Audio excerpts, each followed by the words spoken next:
So I was thinking about it. I was like, why is it so hard to change what I do? And a lot of it does come from past experiences, obviously, past trauma, past wounding, past joys, past good experiences. All of these things can, be ingredients that kind of bake the cake, so to speak, of your life. And, that determines the flavor of cake that comes out of the oven there. But I was like, okay, I know I want to do this good thing, or I know I want to have more self-control, or I know I want to have more compassion when I respond to my kids or different individuals that really, push my buttons. And it's like, try as I may, white knuckle as I might, willpower this, willpower that, I always come up short. And part of that is, coming from Romans 7 when Paul says, the thing that I want to do, I don't do, and the thing that I don't want to do, I do. Why is there this struggle within me?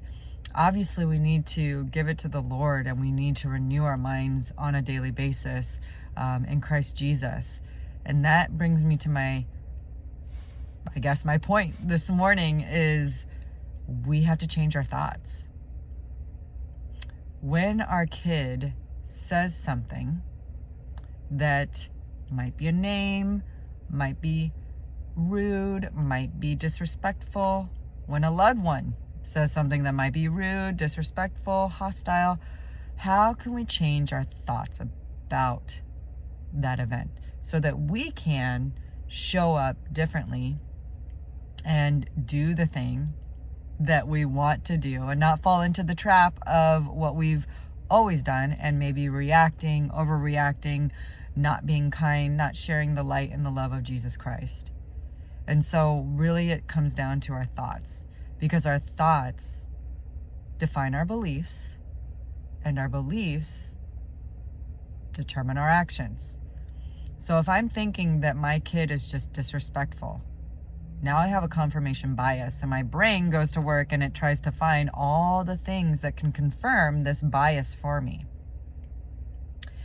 But if I change my thoughts and I say my kid is learning how to be respectful, and learning is a journey, right? Like if I were to go to a foreign country right now and I don't speak the language, just because I'm submerged or immersed rather in the language does not mean that I'm some kind of an expert or proficient in speaking that language. It's going to take a lot of reps, a lot of trial and error, a lot of mistakes. And it's the same thing with our children. It's like learning a new language.